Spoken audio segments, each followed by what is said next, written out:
Coach, not the result you were after tonight. What did you think it came down to? Again, small details.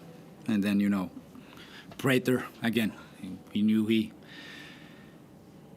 he's a great player. He's on a great stretch. He's playing unbelievable basketball, and he took their team on his back.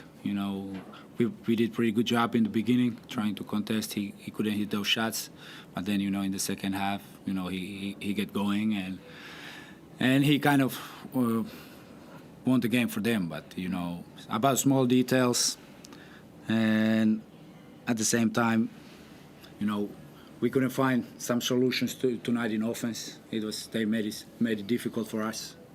We were not executing really well and couldn't find the solutions, and that was on the road. We kept them in 83 points, but in this league you really need to score the ball to be able to win, and we couldn't do that tonight. How important did you feel the foul calls were in just the eventual end score? All season, I don't want to talk about refs, but I mean, there have been many games, let's say now in a row, I feel all these 50-50 calls been against us, but I don't want to talk about the refs. We need to be just so much better to even play through them. And of course, Matt Mooney again in foul trouble. He was in foul trouble last game also, and obviously now Parker out, Mojave King out. He's way too important. It's something also we talk in the locker room, the foul discipline. We are the team who, I don't know, is it us? We foul more than the other teams, or they just call more? But we foul most in the league, it's obvious. And in some point, it just got us again. Like I said, with Mooney, 3 fouls in the first half. Then we tried to manage that. Then he got the 4th one. Also with Taco, 3 fouls. But overall, I don't want to be here crying about refs. It's basketball, and we were not just good enough tonight. Max, with the sort of the scan report on Casey, do you feel the boys? Obviously, he was pretty quiet in the first half, came to life in the second. Just how would you assess the efforts there in guarding him? Like it's tough shots, but yeah, what did you make of the effort? And think it was there? Yeah, I think it was there. Start of the game was good, getting over screens, staying into him, being physical, and then second half he started with a couple of free throws and they got him going. So it was just the little fouls and then foul discipline at the end of the game. So I think that was it. And do you think in order for the team to have more success, Sam Anenka has to get more shots up? Only 5 shots tonight. Do you think that's around the clip you want him shooting at? Or do you feel like you guys need to be finding more ways to get him open? I think there's a coach's question. As a player, I take my shots where I can get them. So no, I don't know. Obviously, there are many things we talk with Sam about, his role, how he changed, let's say, when Taco came, and obviously his role is a little bit smaller, and some last games he didn't play that well. I think Sam can play much better. He needs to get his rhythm, confidence back. He's still a great player when he's in it. First half he got some few low post touches. He was not able to score from there, but he's been one of our most important players all season, and he's a little bit in the hole right now, but we still got great trust in him. We try to search for him, and he just, when he get the ball, play with determination and be ready to score and take that advantage and score the ball. But it's overall all season we try to play collectively and share the ball. For me, basketball is about right decision. Your teammate is open, pass the ball, and then you're ready to take that shot when you are open. And like I said, today there was we had, for me, many empty possessions. We were kind of like finding the solutions. We had some wide open shots. We couldn't score the ball. And to beat some team on the road, you need to play just better basketball, and we were not able to do that tonight. Well, Coach, you talked about fouls. You talked about, I would say, turnovers was another big thing for the team tonight, but there's still a chance to make that playoff push. What is just the learning lessons, or how do you regroup as a team? What do you say during practice? Well, first of all, we don't have time to practice. We fly now immediately Illawarra, then we play again, then we have our own home game, but we go to New Plymouth in New Zealand, so we kind of arrive there. We don't have time to practice there, so we just have to watch film, get things fixed, get on the same page better, and just try to execute. When we execute, when we are on the same page, we are much better. When we have these empty possessions, when we are not on the same page, and we don't know what we are doing, and then we are not that talented. We can just throw the ball to somebody and look them score. Okay, Matt Mooney in second half, he tried to fight, but was too late.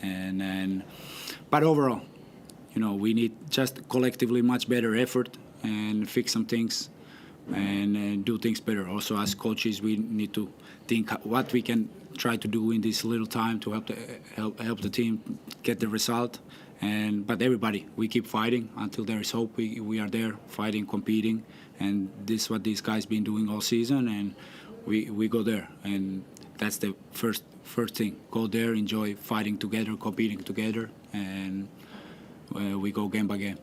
Well, PJC's return is on the horizon. How excited are you to get him back on the floor? Of course, he's one of those problem solvers. He can create some advantages, and he's one of the best players in the league. Of course, we miss him, and it's kind of like with him, on the floor, some things are different than without him. But it's still for me, no excuse. I think many of these guys can still play in this league. They can play better, and we need to have that next man mentality and go there, fight. We have many young guys, many guys who wants to prove what they can do in this league. And now is the opportunity for these young guys to step in and show what they can do. Chris? I'll start with you, Matt. I know it's difficult to talk about it after a loss, but... Sorry, have you got me? Yeah, we have you. Yeah, Max, this has been a breakout season for you. You worked really hard to get these sort of chances in the NBL. You're now starting on this team, and you're a really important part of the team. What have you made of this experience for you personally so far this season? Yeah, compared to where I was last year, it was a big step. This is what I've been working for a couple of years now, so I'm very happy to be in this position. Yeah, I'm just trying to do everything I can for the team. Doesn't matter if I get my shots or whatever, I'm going to go play defense, fight, and hopefully that takes me somewhere. Has there been something that's been the difference for you, apart from just the coach giving you the opportunity, but you've been knocking on the door to play in the NBL for a long time. Has there been something that's changed from your point of view for this season? Not really. When I was first in the NBL, it was about 4 years ago, so I think I was still young, still a lot to learn. And now this year I've got a bit more confidence, and just getting some game reps has been good, helping me get comfortable in the league, and that's the main thing, I think. You talk about that first chance that was in Wollongong, and now you go back there to play on Saturday. Is it always a nice feeling to go back there and try to get a win against the old team?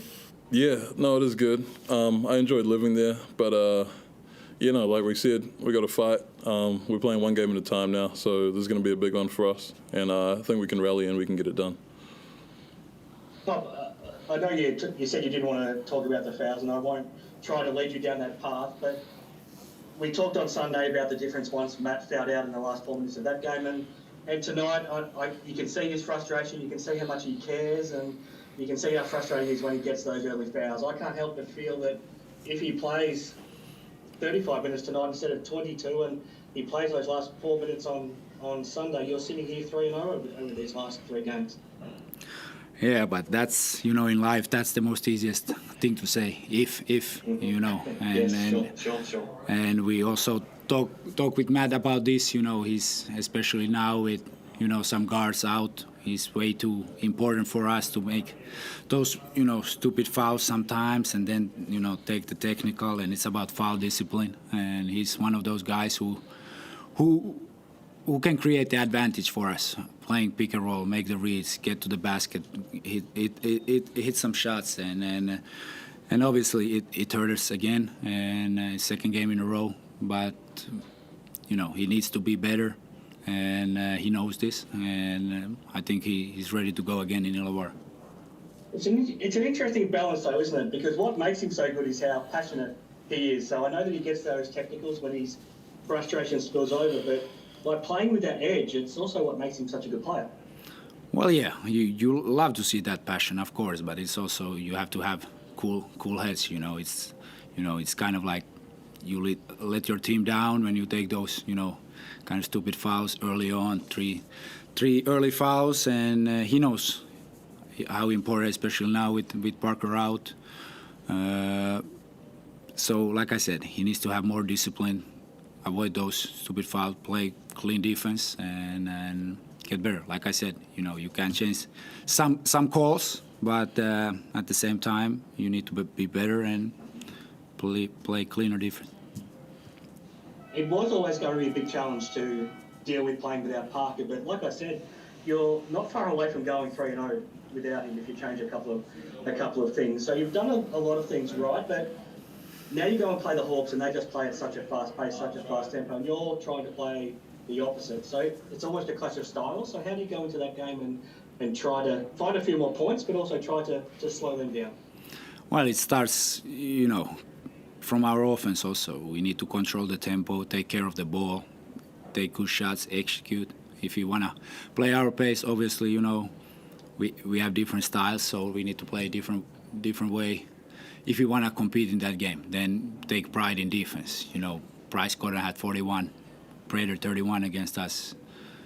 I know they are talented players, but still, I take that pride. Don't let them going that easy. And many of the points came from one-on-one situations again. But in this league there are many talented scorers, and we need to be ready for that challenge next game. Trey Call, Tyler Harvey. They're not gonna be any easier. We need to be ready to play, contest every shot, get the stops, and control the game. Also with our offense, and don't have too many empty possessions. That's it from me. Thanks very much, guys. Thank you. Thank you very much.